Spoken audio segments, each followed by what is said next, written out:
Hey guys, Hakeem here. It's Friday, so that means I'm going to be showing you another deck this week. I'm going to be playing Abzan Lifegain. And it's a green, white, black deck, as you can see there by the color distribution there. And I've got Avacyn as my box art, and the reason I do that is because the deck is built around Angelic Accord. I mean, it's not built around it; it synergizes with it, but it can win without it anyway. So I mean, at the beginning of each end step, if you gain 4 more life this turn, you get a 4/4 white angel creature token with flying. So free angels are pretty good, so most of the cards in this deck are going to trigger this, and we're just going to get some 4/4 flyers. So I'll just take you through the curve. Starting on 2 mana, we've got Lone Missionary. It's 2 mana, 2/1, and when it enters the battlefield, you gain 4 life. So again, talking about Angelic Accord, if this is in play, the Lone Missionary comes down, gains its 4 life, and at the end of the turn, we get an angel. So pretty excellent. I mean, I tried not to cast this on turn 2, if I can avoid it, but against aggro, you can just, drop it really early, gain the 4 life, and trade with one of their creatures. But mostly you want to hold off on it until the Accord's in play and combo off with it. Also on 2 mana, we have Satyr Wayfinder. So this deck has kind of like a minor graveyard sub-theme. So I mean, he's a 2 mana 1/1. You get to reveal top 4 cards of your library, grab a land, and the rest fall into your graveyard. So you get as I go through the cards, you'll see a little bit more of the synergy with the graveyard. So he helps us also. This deck, it's a ramp deck with a lot of bombs at the top. So he helps us to just keep hitting our land drops and make sure we get up to 6, 7, 8, 9, 10 mana, so we can cast all our big spells. So he's really good. I've got 3 copies of Elvish Visionary. I'd really like to fit 4 in here, but there just isn't a whole lot of room in the deck, so I had to shave somewhere, and I shaved these guys back to 3. So she's another 2 mana 1/1, and when she enters the battlefield, we get to draw a card. Just again, keep moving through the deck, hitting land drops and that sort of thing. So the other 2 mana card we're playing, I got 2 copies of Treasured Find. It just grabs a card out of your graveyard so you can use it again. I'm only playing 2 because I don't really want to see one in my opening hand, but I definitely want the ability to reach in there and grab back some of the spells that I might either use naturally or that get put in there off the Wayfinder. So it's nice to draw into that as the game goes on. So that's it for 2 mana. On 3 mana, we've only got 1 spell, and if I can't find it here now. There we go. It's Cultivate. So it's just everybody knows Cultivate. We get to go look for 2 basic land cards, put one into the battlefield tapped, and grab the other one into our hand. So I'm playing a 3-color deck here. It has triple white, triple green, and quadruple black, so the mana requirements are pretty heavy. So I'm running all 4 copies of this, and then we move on to 4 mana. Then we have the Angelic Accord, like I said, 3 copies of that. It's uncommon. That's as much as we can run. 1 copy of Seance. We're allowed to run up to 2, but I really don't like this card in multiple, so I'm just playing the 1. Plus, you'll see that later on we're playing Runescar Demon. We can go fetch it out if we want to. So Satyr Wayfinder, again, gives us that minor graveyard sub-theme, and when we put creatures in the graveyard, we can exile them to Seance. And pretty much all the creatures in the deck have, some type of beneficial enters the battlefield trigger. So, I mean, Seance lets us reuse those and trigger the Angelic Accord again. So, you get an Accord into play. Then you say cast your Lone Missionary, gain 4 life, and make an angel, and then naturally you either block with it or attack with it, and Lone Missionary dies. Then you can exile it to Seance, gain 4 life, and trigger your Angelic Accord again. So that's kind of what Seance is here for, is to reuse those enters the battlefield abilities and make more angels. Oh, excuse me. Yeah, so that's what Seance does here. And also on 4 mana, we have 3 out of 4 possible copies of Cerulean Gatekeepers. It's a 4 mana 2/4, but when it enters the battlefield, if you control 2 or more gates, you gain 7 life. 7 life is a lot. It triggers Angelic Accord. It's huge against aggro, and a 2/4 body is really nice. It's kind of like Visionary. I can't run 4 copies. I just had to trim somewhere because there's so much stuff that I want to fit in here. So it's 4-drop, and just figured that 3 copies is probably the place to be on it. So that's where I'm at on that. And then on 5 mana, we've only got 2 cards. Got 1 copy of Angelic Edict. The deck doesn't have a whole lot of room for removal, but this is a great spot removal spell. It takes out enchantments, takes out any creature, and it exiles Kozilek. So it's again, I'm playing Runescar Demon in the deck, so I can fetch it out. Or if I've bin it off Satyr Wayfinder, I can just pick it up out of the graveyard. So it's nice to have an option.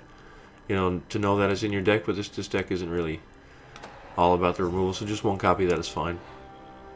And excuse me, I'm coming out with the flu here. Baneslayer Angel, we all know her. 5/5 flying, first strike, lifelink, protection from demons, dragons, all for 5 mana. I mean, so she's got lifelink. I mean, if you got an Angelic Accord in play and you get a hit in with her on offense, defense, whatever, you're going to gain 5 life, and that's going to trigger your Accord and give you a 4/4 flyer. Plus, she's just insane on her own. So I mean, obviously, we're going to play her. We're going to play her in any white deck, you know, that can afford to cast her, and this one can. But here she has even more synergy, even more power. So she's really good card. And then you can see down there at the bottom, there's 10 cards at the 6+ mana spot. Again, that's another reason we're running Cultivated decks really heavy at the top end. So, I mean, the Visionaries, Wayfinders, you know, help you get there. All the Lifegain helps you get there. So we'll start at 6 mana, and we'll look, I'm playing 2 copies of Planar Cleansing. The deck can be a bit slow to get going. You know, there's a lot of times in the early game, it doesn't do a whole lot except play lands, ramp, and just play Wayfinders and Visionaries and just jump block a little bit. And the deck doesn't really mind wiping out the whole board because it's got the Seance in here. You know, it's got the Treasured Find. It's to pluck stuff back out of the graveyard. So if you fall behind, it's nice to just have a reset button and then on tap with 8 to 10 mana and just play some of your big nasty bombs and win the game that way. So Planar Cleansing is a nice catch-all, you know, for this sort of deck. What else do I have on 6 mana? I think that might be it. Yeah. So on 7, you know, we're playing the brand shiny new Sheoldred Whispering one. So, you know, she's kind of like a better Seance, but she's easier to interact with where she's a creature. So, you know, at the beginning of our upkeep, we get a creature from the graveyard to the battlefield, which is just insane. And at the beginning of the opponent's upkeep, they have to sacrifice creatures. So if this thing sticks for long, it's just going to take over the game. Oh, excuse me. And Runescar Demon. 7 mana, 6/6 flyer, and you get to go into your library, grab any old card you want. So, I mean, one of the filthiest things you can do in this game is have a Seance in play with a Runescar Demon in your graveyard, exile it, and just get a free tutor. Absolutely no mana, go into your deck and get any card you want. That's pretty insane interaction. I really like doing that. And also on 7 mana, we're playing 3 copies of Pelakka Worm, 7/7 Trampler. You know, it gains 7 life, so it triggers the Angelic Accord. Pretty much, you know, in a lot of matchups, wins the game on its own. And, you know, if it dies somehow, if they manage to deal with it, or if you blast a Planar Cleansing because you're behind, then you get to draw a card, which is really nice. So, I mean, we're going to play those, obviously. And last but not least, well, not last, there's 2 big bombs in the deck. We have Grizzlebrand here. Obviously, we're playing a lot of Lifegain, so there's plenty of times if you can drop this guy into play, you know, usually you're on 30 to 40 life, and you can just activate his ability right on the spot 2 or 3 times and draw 14 to 21 cards. It's pretty nuts. He has lifelink again, like the Baneslayer. If you get hit him with him, you're going to trigger your Angelic Accord. So he fits the Lifegain theme, and you know he's just insane. I mean, you know, this deck can cast him. You know, once you get the deck only has a single green requirement outside of Pelakka Worm. So usually I try to fix my white mana first, you know, because this is the kind of spell that when you need to cast it, you need to cast it. Then I'll try and get to triple green. Excuse me. And then I'll aim for the quad black for this guy because there's only 1 copy in there. So, and last but not least is Kozilek Butcher of Truth. We all know him. 12/12 Annihilator 4. Draw 4 cards and he reshuffles your library. So might seem counterintuitive to be playing the whole Wayfinder package and Seance and build a graveyard and then you know throw Kozilek in there.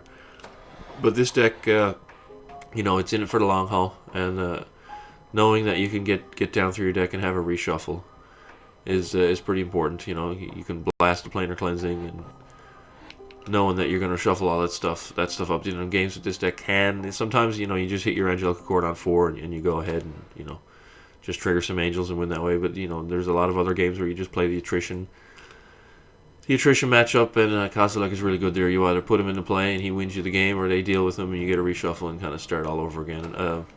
Another good thing about the deck too is that Seance exiles all your little 2-drops. You know, because you know you're going to exile your Lone Missionaries, you're going to exile your Elvish Visionaries to draw cards. So that way, when you get the reshuffle off Kozilek, you're not going to draw those 2-drops again. You know, you're only going to draw into your big spells. Your lands are going to be in play. Your 2-drops are going to be in exile. So you're going to be drawing live to Pelakka Worms, and you're going to be drawing Runescar Demons, Grizzlebrands, Sheoldred, and Planar Cleansings, that sort of thing. So take you over to the mana base. I'm playing 4 of each gate. for a total of 12. You know, I'm not playing any tri-lands in the deck, and because through the Gatekeepers, Lifegain clause means you got to have 2 gates in play. So we're going to play 12 of those. And Seder Wayfinder doesn't specify basic land, which is great. You just grab any old land, so you can grab gates out this guy. So it really helps you fix the mana. Excuse me. I'm playing more plains than forests because of the triple white on planar cleansing. I'm only playing 12 green sources total because, like I said, you only ever need 1 green mana until you get up to Blockworm. So by the time you get to 7 mana, you should have seen a Cultivator or enough Wayfinders to fix your mana. So, and I'm playing 3 basic swamps because Grizzlebrand is in here, and if you just have 1 gate, you want to be able to fetch out enough of these via Cultivate to get up to 4, so you can cast them. So, anyway, that's the deck. Hope you like the look of it. You know, it's a really fun deck to play, and hopefully I can show you what I can do this week. So thanks for watching, and I'll see you for a gameplay now in a few minutes.